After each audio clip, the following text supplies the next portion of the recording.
বলছি দাদা, তোমাকে আমি কাজটা ধরেছি। তোমাকে যেটা লিখে দিয়েছিলাম মাল দিক থেকে ইট বলো, বালি বলো, বালি মোটা বালি বলেছিলাম, ইট যেমন ভালো 1 নম্বর ইট দেবো বলেছিলাম, রড বলেছিলাম, এসব মালগুলো তোমার দেবো বলেছিলাম। সেসব মালগুলো একদম একদম একদম একদম। আর তোমার যে কাজের দিক থেকে কাজের কোয়ালিটি বলো বা আমার লোকজন বলো কেমন লেগেছে? একদম একদম পারফেক্ট। কাজটাও খুব সুইট হচ্ছে এবং কাজ যেটা আপনি বলেছেন যা যা দিলেন সেই সঠিক একদম স্যাটিসফাইড? একদম স্যাটিসফাইড। দেখো দেখি কাজ হচ্ছে, কাজ হচ্ছে, কোয়ালিটি দেখো। দেখো আমাদের ঢালাই হচ্ছে, ঢালার মালের কোয়ালিটি দেখো, মালের মানে 3D ভাবটা দেখো, 3D ঢালাই হচ্ছে।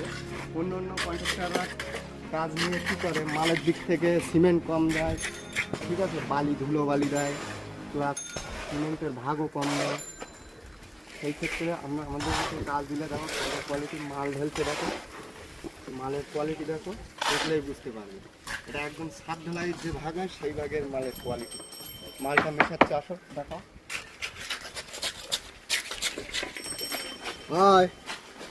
এরকম মাল মেশাচ্ছে, মালের কোয়ালিটি দেখলেই বুঝতে পারবে মালের কেমন আছে। দেখো সিমেন্ট কিনতে মানে 1 ভাগের সিমেন্ট দেওয়া। সাধারণত কি এসব টাইমিং ঢালাই হলে আগে বাড়িয়ে মিস্ত্রিরা ফুল কন্ট্রাক্ট কাজ নিয়ে মানে কাজ করে, লাভের হার বেশি খোঁজার চেষ্টা করে। কিন্তু আমি যে কাজগুলো ধরি যেভাবে মানে কাজের কোয়ালিটি মেনটেন করি,